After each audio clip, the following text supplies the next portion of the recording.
नमस्कार दोस्तों, स्वागत है आपका हमारे चैनल एग्ज़ाम क्रैकर 3.0 पर। आज इस वीडियो में हम साइंस के रिपीटेड क्वेश्चन पढ़ेंगे जो बार बार आपके एग्ज़ाम्स में पूछे जाते हैं। चाहे आप किसी भी एग्ज़ाम की तैयारी कर रहे हो, इस वीडियो में जो है सेलेक्टेड क्वेश्चन शामिल रहेंगे, तो वीडियो को स्किप मत कीजिएगा।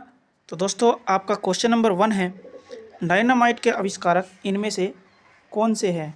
डायनामाइट के जो आविष्कारक हैं वो अल्फ्रेड नोबेल है। ऑप्शन सी आपका सही उत्तर रहेगा। अगला प्रश्न है, प्रकाश वर्ष किसकी इकाई है? प्रकाश वर्ष जो है दूरी की इकाई है और एक प्रकाश वर्ष किसके बराबर होता है? एक प्रकाश वर्ष वह दूरी है जिसको प्रकाश यानी लाइट जिसको तय करने में एक वर्ष का समय लेती है। अगला प्रश्न है, राडार में किस प्रकार की तरंगे होती है? राडार में जो है विद्युत चुंबकीय तरंगे यानी इलेक्ट्रोमैग्नेटिक वेव्स होती है। ऑप्शन बी आपका सही उत्तर रहेगा। अगला प्रश्न है, आकाश के नीले दिखाई देने का मुख्य कारण क्या है? आकाश किसके कारण नीला दिखता है? आकाश जो है प्रकीर्णन के कारण नीला दिखाई देता है। वायुमंडल में उपस्थित धूलकण आदि के द्वारा जो सौर किरणों का प्रकीर्णन होता है उसके कारण जो है नीला दिखाई देता है आकाश। ऑप्शन बी आपका सही उत्तर रहेगा। रेडियो एक्टिविटी का मापन किसके द्वारा किया जाता है, यानी किसके द्वारा मापी जाती है रेडियो एक्टिविटी? रेडियो एक्टिविटी जो है ऑप्शन सी यानी GM counter Geiger Muller counter के द्वारा मापी जाती है। अगला प्रश्न देखते हैं, इनमें से कौन सी भौतिक राशि की इकाई वही है जो दाब की इकाई है? मतलब किसकी इकाई मतलब दाब की इकाई क्या होती है? पास्कल। और इनमें से आपको बताना है किसकी इकाई जो है यानी यूनिट पास्कल है। तो प्रतिबल जो है पास्कल में मेजर किया जाता है। ऑप्शन बी आपका राइट आंसर रहने वाला है। अगला प्रश्न देखते हैं, बर्फ़ पर दाब बढ़ाने से उसका गलनांक कैसे वैरी करता है? मतलब उस पर क्या प्रभाव पड़ेगा गलनांक पर? तो इसका जो गलनांक है बर्फ़ का घट जाएगा दाब बढ़ाने के कारण। ये जो है आपस में विलोमानुपाती होते हैं। अगला प्रश्न देखते हैं, चाल का मूल मात्रक क्या है? ऐसा यूनिट ऑफ वेलोसिटी आपको बतानी है। इसके जो है मीटर पर सेकंड होता है, इससे आप भली भांति परिचित है, मीटर पर सेकंड। अगला प्रश्न है, पदार्थ के संवेग और वेग के अनुपात से कौन सी भौतिक राशि प्राप्त की जाती है? संवेग क्या होता है? Momentum m into V, mass into velocity, और वेग होती है वेलोसिटी। इनके अनुपात से जो है v से v कैंसिल, मास बचा यानी द्रव्यमान। ऑप्शन बी सही उत्तर रहेगा। अगला प्रश्न है, एक प्रकाश वर्ष यानी एक लाइट ईयर किसके बराबर होता है? 1 लाइट ईयर जो है 9.46 इंटू 10⁻15 मीटर के बराबर होता है। आपका ऑप्शन ए सही जवाब रहेगा। अगला प्रश्न देखते हैं, किसी वस्तु की अंतिम तथा प्रारंभिक स्थिति के बीच की न्यूनतम दूरी को क्या कहा जाता है? मतलब इनिशियल और फाइनल पोजीशन के बीच की जो डिस्टेंस होती है किसी भी वस्तु की, तो उसको क्या कहते हैं? उसको हम डिस्प्लेसमेंट कहते हैं। डिस्प्लेसमेंट हिंदी में विस्थापन इसको कहते हैं। इसका ऑप्शन डी आपका बिल्कुल सही उत्तर रहेगा। अगला प्रश्न देखते हैं, न्यूटन के पहले नियम को क्या कहा जाता है? न्यूटन का जो पहला नियम है उसको जड़त्व का नियम कहा जाता है, यानी लॉ ऑफ इनर्शिया इसको बोलते हैं। First law of Newton motion का जो फर्स्ट लॉ है उसको जड़त्व का नियम बोलते हैं। अगला है, किसी पिंड के उस गुणधर्म को क्या कहते हैं जिससे वह सीधी रेखा में विराम या गतिमान की स्थिति में किसी भी परिवर्तन का विरोध करती है? तो उसको जड़त्व यानी इनर्शिया कहते हैं। अगला प्रश्न है, यदि किसी चलती हुई वस्तु का आवेग इसको दुगना कर दिया जाता है तो उस पर क्या प्रभाव पड़ेगा? उसका भार दुगना हो जाएगा? जी नहीं, भार जो है कांस्टेंट है, ये चेंज नहीं होता। गतिज ऊर्जा 4 गुना हो जाती है या तुरंत दुगना हो जाता है या फिर गतिज ऊर्जा दुगनी हो जाती है। तो इसका जो सही उत्तर है आपका ऑप्शन सी रहे, ऑप्शन बी रहेगा। गतिज ऊर्जा 4 गुना हो जाएगी। v is equal to half mv² होता है गतिज ऊर्जा, mv²। v की जगह जब हम 2 पुट करेंगे, जितना भी वेलोसिटी की वैल्यू है उसका डबल करेंगे तो स्क्वायर होकर 4 टाइम हो जाएगा। तो जो है गतिज ऊर्जा 4 गुना हो जाएगी। ऑप्शन बी जो है सही उत्तर रहेगा। तो देख लेते हैं डिटेल, किसी वस्तु का द्रव्यमान दुगना करने पर उसकी गतिज ऊर्जा दुगनी हो जाएगी और द्रव्यमान आदि करने पर गतिज ऊर्जा आधी हो जाएगी। और यदि वेग को दुगना किया जाता है तो गतिज ऊर्जा 4 गुनी हो जाएगी और वेग आधा करने पर गतिज ऊर्जा 1/4 हो जाएगी, यानी 1/4 हो जाएगी। अगला प्रश्न देख लेते हैं, इनमें से कौन सा न्यूटन की गति के तृतीय नियम से संबंधित नहीं है? गति के तीसरे नियम से संबंधित नहीं है, आपको इनमें से बताना है। तो देख लेते हैं ऑप्शंस। रॉकेट का आगे बढ़ना, ये गति के तीसरे नियम के अनुसार है। पानी में ब्रश का टेढ़ा दिखाई देना जो है, ये इसके अनुसार नहीं है। पानी में ब्रश का टेढ़ा दिखना जो है अपवर्तन का उदाहरण है। अगला प्रश्न देख लेते हैं, थर्म किसकी यूनिट है? थर्म जो है आपकी ऊष्मा की यूनिट है। जैसे थर्मोमीटर टेम्परेचर मापने के काम आता है, उसी तरह से थर्म जो है ऊष्मा की यूनिट है। एनीमोमीटर से हम क्या नापते हैं? एनीमोमीटर से किसके मापन में उपयोग किया जाता है एनीमोमीटर का? तो जो है हवा का वेग यानी पवन वेग जो है एनीमोमीटर से मापा जाता है। अगला प्रश्न है, इनमें से एसआई यूनिट में से कौन सही सुमेलित नहीं है?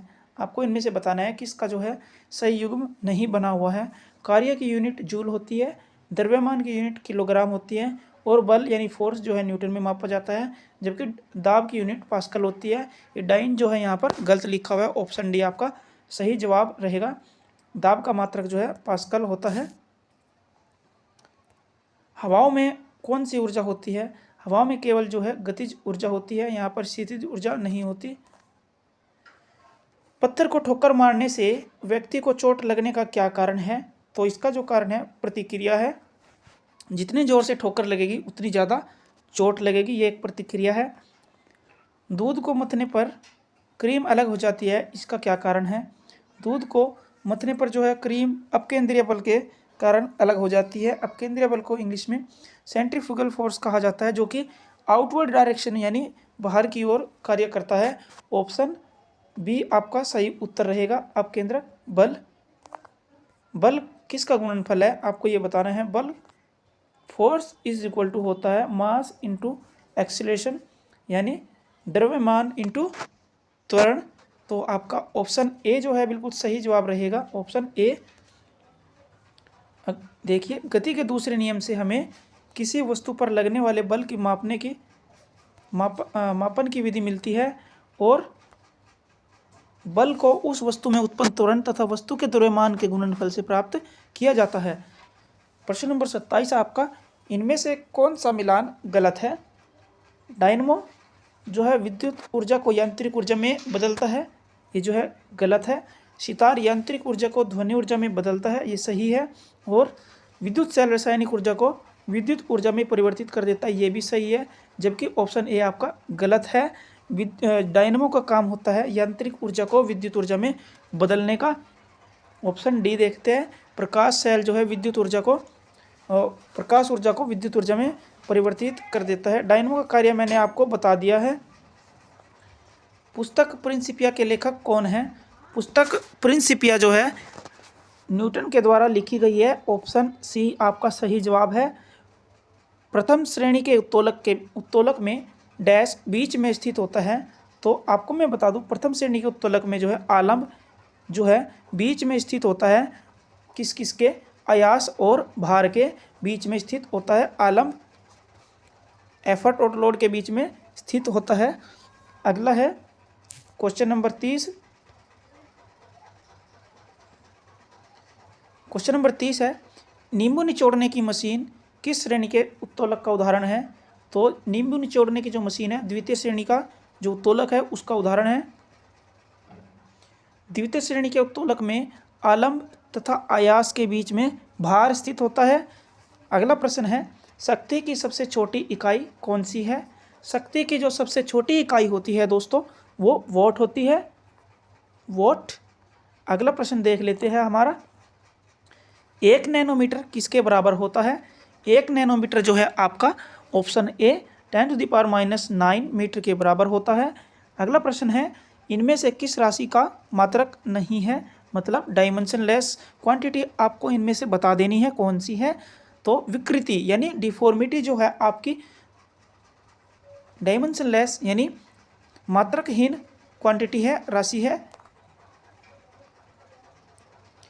किसी गतिमान वस्तु ए के द्रव्यमान तथा वेग के गुणनफल को उस वस्तु का डैश कहते हैं? गतिमान वस्तु के द्रव्यमान और वेग का गुणनफल, मास इंटू वेलोसिटी के गुणनफल को बताना है आपको। क्या कहते हैं, तो इसको संवेग यानी मोमेंटम कहते हैं। संवेग इज इक्वल टू द्रव्यमान गुना वेग, mass into velocity is equal to momentum. संवेग जो है एक सदिश राशि है, अर्थात इसमें परिमाण और दिशा यानी मैग्नीट्यूड एंड डायरेक्शन दोनों होते हैं। इसका जो मात्रक है किलोग्राम मीटर पर सेकंड होता है। अगला प्रश्न देख लेते हैं। सार्वत्रिक गुरुत्वीय स्थिरांक जी का मान इनमें से किसके बराबर होता है, तो आपका यहाँ पर ऑप्शन डी सही जवाब रहेगा, 6.67 इंटू 10⁻11। अगला प्रश्न देख लेते हैं। इसकी जो यूनिट होती है, मात्रक होता है, न्यूटन मीटर स्क्वायर पर किलोग्राम स्क्वायर होता है। अगला है प्रश्न नंबर 36 आपका, इनमें से कौन सा स्थितिज ऊर्जा के उदाहरण है। बांध बनाकर जमा किया गया पानी स्थितिज ऊर्जा का उदाहरण यानी पोटेंशियल एनर्जी है। घड़ी में भी पोटेंशियल एनर्जी स्थित होती है, और तनी हुई स्प्रिंग में स्ट्रेच्ड जो आपकी स्प्रिंग होती है उसमें भी आपकी पोटेंशियल एनर्जी होती है। तो आपका उपयुक्त सभी सही आंसर रहेगा ऑप्शन डी। 1 हॉर्स पावर किसके बराबर होता है, 1 हॉर्स पावर जो है आपका 746 वोट यानी ऑप्शन सी रहेगा। अगला प्रश्न देख लेते हैं। जब हम भूमध्य रेखा से ध्रुवों की ओर जाते हैं तो जी का मान कैसे वेरी करता है, मतलब इस पर क्या प्रभाव पड़ता है, तो जी का मान ध्रुव की ओर जाने पर बढ़ जाता है। आपका ऑप्शन ए सही जवाब रहेगा।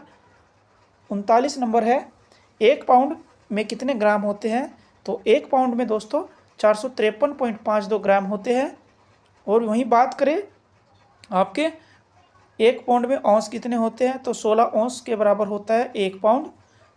तो सॉलिड एंगल को मापने का जो मात्रक है वो आपको यहाँ पर बताना है, क्या है, इकाई है, कौन सी है ये बतानी है। तो स्टेडियन में जो है सॉलिड एंगल को मापा जाता है, ऑप्शन सी आपका सही जवाब रहेगा।